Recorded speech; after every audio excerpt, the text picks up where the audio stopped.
President Granger honors Indigenous stalwart Stephen Campbell and EU Elections Observer Mission launched. Welcome to InfoHub. It's Thursday, February 6th. It's 24 days to general elections and 18 days to our Golden Jubilee Republic anniversary. Thanks for joining us. Ghana's first Indigenous Member of Parliament, Stephen Campbell, now has a building renamed and dedicated in his honor. Details in our first report. The building, which houses the Department of Citizenship, has been renamed the Stephen Campbell Building in Campbell's honor. President David Granger, in honoring the Indigenous stalwart, shared Campbell's vision for Guyana, one that is still relevant today. It is fitting that this building should be dedicated to the memory of Stephen Campbell, one of Guyana's iconic Indigenous leaders. Stephen Campbell is an ardent advocate of protecting Indigenous citizenship. Campbell's vision of citizenship embodied the concept of national integration. This, he felt, could be achieved only if each person is respected, regardless of his or her class, ethnicity, or place of residence, and where everyone enjoyed opportunities for economic, political, and social advancement. Stephen Joseph Campbell was born in Maruka, a sub-district in the Berrima-Waini region in the northernmost part of Guyana on December 26, 1987. Campbell was elected onto the Legislative Council of British Guyana on September 10, 1957. Minister of Citizenship, Honorable Winston Felix, noted Campbell's most outstanding national achievements. His greatest achievement was the act of crafting the Amerindian Act, the development of better health facilities, implementation of postal service, and the development of agriculture in the Northwest District. The Indigenous leader also pushed for Amerindian land rights to be guaranteed in the Independence Constitution. The path that Campbell carved out for Guyana's First Peoples plays a vital role in modern-day Guyana, and his works are celebrated annually in September during Indigenous Heritage Month. For InfoHub, Delicia Haynes. President Granger reminded East Bank Demerara residents of the district's importance and his plan for Guyana's youths. Addressing another well-attended campaign rally on the Diamond Community Tarmac, the head of state highlighted that 40% of the populace live and commute into and throughout Demerara Mahaica, signifying its importance. That is why we must continue to win this region. We won this region in 2050 and we will win this region in 2020. Noting that it was not just about winning an election, the president said that March 2 was about developing Guyana and described himself as the man with a plan.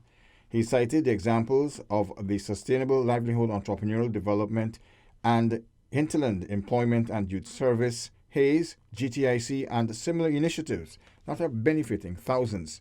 That's what we are doing for young people, and we will continue doing that for the next 10 years. Young people, you don't have anything to fear from AP and UAFC. We have to hand this country over to you, and we want you to be educated and employed. So we have a plan, and the plan is working. President Granger heads next to Bartico on Friday, January 7, then Linden on Sunday, January 9, for more rallies. Since 2015, GWI has invested $8 billion in water improvement along the coast. 62,000 residents were afforded first-time access to potable water. With the construction of 3 water treatment plants, more than 50,000 residents benefited from improved water quality. Areas and beneficiaries included Barnwell North, Friendship Squatting Area, Waikabra, Kurukuru, Great Diamond, Timeri North, Kalicharan, Lachman Singh and Chansan Road on the east bank of the Demerara, Durban Backlands with 3,000 residents, and Cornelia Ida to Fellowship, 31,200 residents. The European Union's Election Observer Mission in Guyana has indicated its commitment to ensuring transparency and accountability in the March 2, 2020 general and regional elections. During a media engagement this morning, EU Election Observation Mission Chief Observer Ormas Pait stated that the delegation's mandate is to observe all aspects of the electoral process. The presence of the European Union Election Observation Mission demonstrates the European Union's commitment to the conduct of inclusive, transparent and credible elections in Guyana. We focus our observation not only on election day, but on the entire electoral process, including the campaign, the results tabulation, and the resolution of any election-related dispute after voting has finished. The chief observer emphasized that the mission will be impartial in their findings and conclusions. The mission is independent in its findings and conclusions, and EU observers adhere to a strict code of conduct of international observers that requires they maintain strict neutrality and impartiality in the course of their work and do not interfere in the electoral process. This is the largest EU EOM, which will comprise of almost 50 observers. It includes a core team of 9 analysts, 14 long-term observers deployed to the 10 administrative regions, and 20 short-term observers will join the team shortly before the March 2, 2020 elections. The mission was deployed to Guyana following an invitation from His Excellency President David Granger. For InfoHub, Anara Khan. When the news returns, full security services reform on the way, says Citizenship Minister, and young Bill Rogers bringing his A game to chutney and calypso competitions. Details of these stories and more after the break. Stay with us.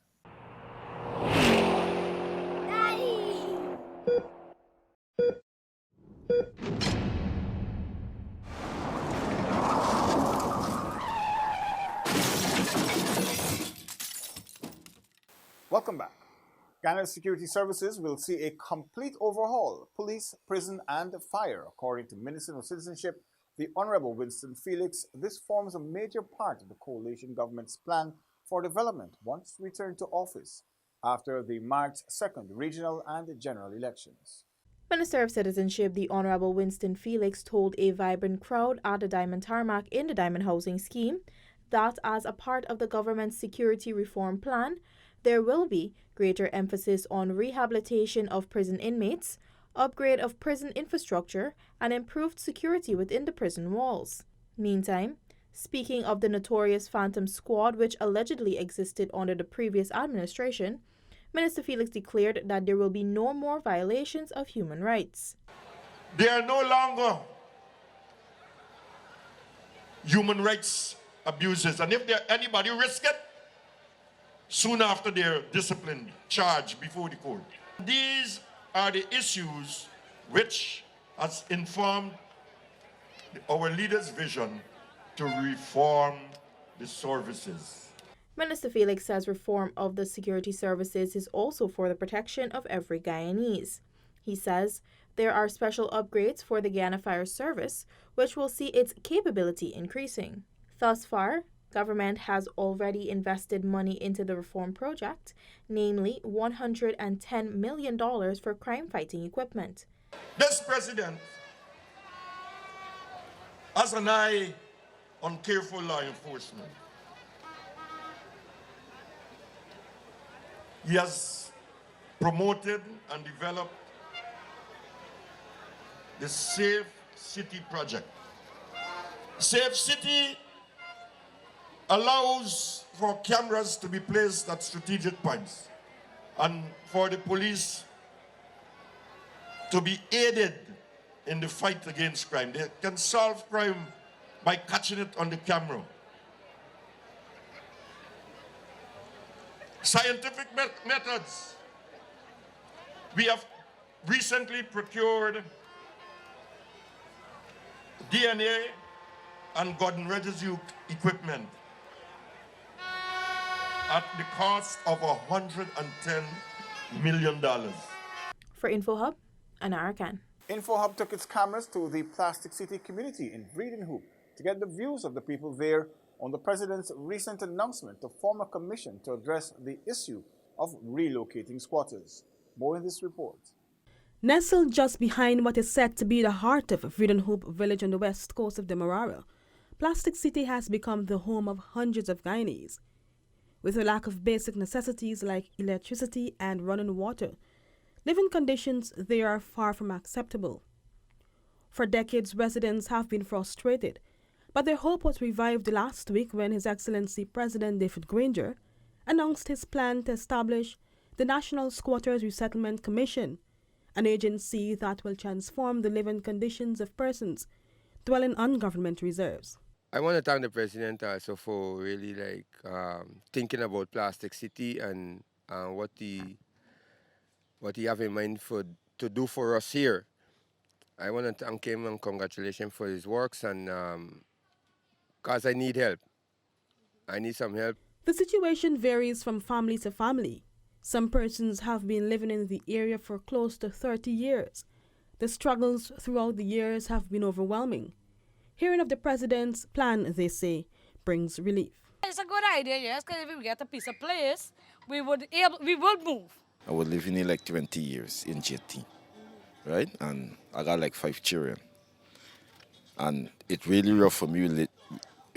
It's rough in this place. You can't get in water, you can't get proper light, you understand? And if I get a piece of land, if the government offer me a piece of land, I would be very grateful for it. So me and my family could even build something, so money I raise and try to build something, or if the government help me enough for bill and I pay back. I work on a pay like if it's a rent, it would less pressure for me, right? I would really be thankful for that.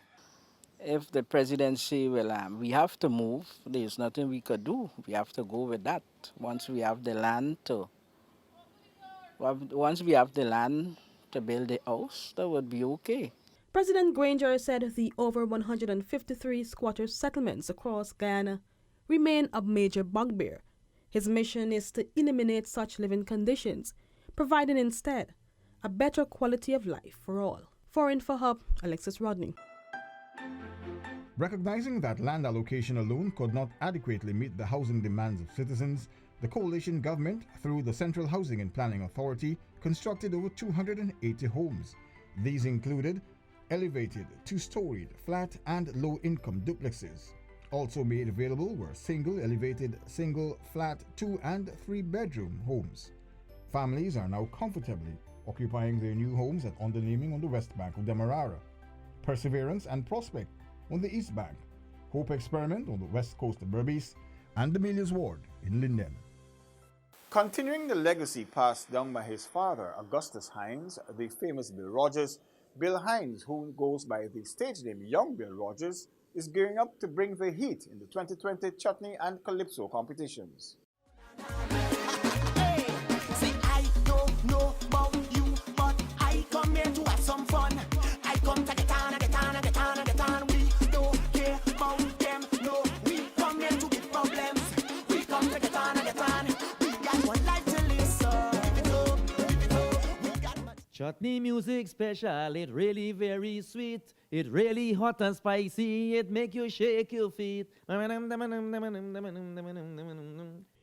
homage to Chutney through music, that was well-known artist Young Bill Rogers promoting his song titled Tribute to Chutney for this year's Chutney Monarch competition. This year, the two-time Chutney and Calypso Monarch King will be contesting in both adult Calypso and the Chutney competitions. His Calypso entry for 2020, titled We Seeing Progress in This Country, entails recent development in Guyana and also speaks to politics in the country. To bring down the government his own time. 3 yeses and pay me Guyana shake. With a venom producer charam the snake. Talking about his successes, the artist stated that despite challenges, he has never given up during his 20-plus years singing Chutney and Calypso. I never give up. That's one thing with me. From since I started in 1991, I have never given up. From that year, from up to now, I have never, ever give up singing Calypso or even the Chutney competition. Young Bill Rogers promises to bring intense heat to both competitions and is preparing to take out his rivals with his vocal caliber. Semi-finals for the Chutney competition is scheduled for Friday, February 7, while the Calypso semi-finals will be held on Sunday, February 9. For InfoHub, I am Kellon Rover. Now for elections tip. As we prepare for Elections Day on March 2, if you haven't done so as yet, check to ensure that your name is on the revised list of electors. Voting is your democratic right. That's all for today. Connect with us on our social media platforms, including WhatsApp, Facebook, YouTube, and Instagram. Much more news is on our website, dpi.gov.gy. Your bridge and weather reports are up next. Goodbye for now.